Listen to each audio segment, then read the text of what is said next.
अस्सलामु अलैकुम सामईन ग्रामी, मैं हूँ फ़खर अब्बास। उम्मीद करता हूँ कि आप सब अल्लाह ताला की अमान में होंगे।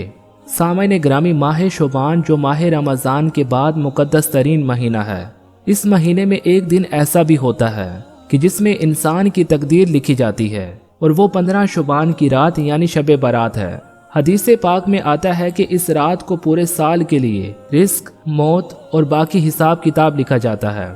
वैसे तो इस रात की फजीलतों में बहुत सी अहादीस वारिद हुई हैं, लेकिन यहाँ इस रात की फजीलत का अंदाज़ा इस वाक़े से लगाते हैं कि एक मर्तबा इमाम अली अलैहिस्सलाम के पास एक शख्स आया और अर्ज़ करने लगा, या अमीर अल मोमिनीन, मैंने ज़िंदगी में बहुत गलत फैसले किए और बहुत गुनाह किए, उसकी वजह से ही मेरी ज़िंदगी ख़राब हो चुकी है, अब तो जीने का मन भी नहीं करता। तो इमाम अली अलैहिस्सलाम ने फरमाया, आज तारीख कौन सी है?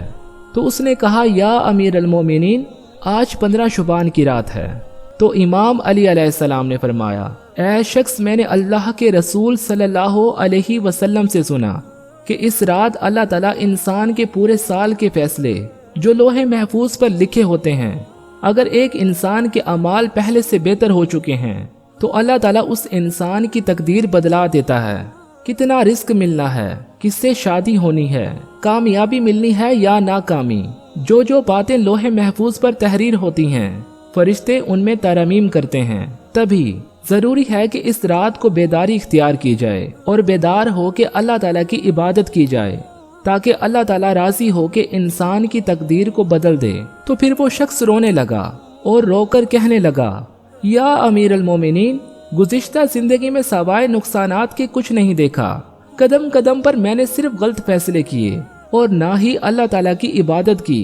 अब आप बताएं कि मैं क्या करूं?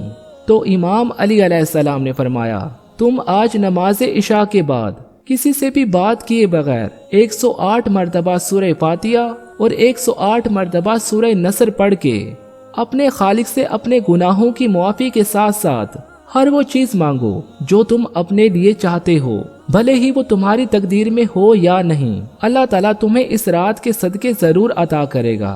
तो सामईन ग्रामी, जरूरी है कि हम भी इस रात की बरकतों से फायदा उठाएं और अपने गुनाहों की मुआफ़ी के लिए अल्लाह ताला की बारगाह में नादिम और शर्मिंदा हों।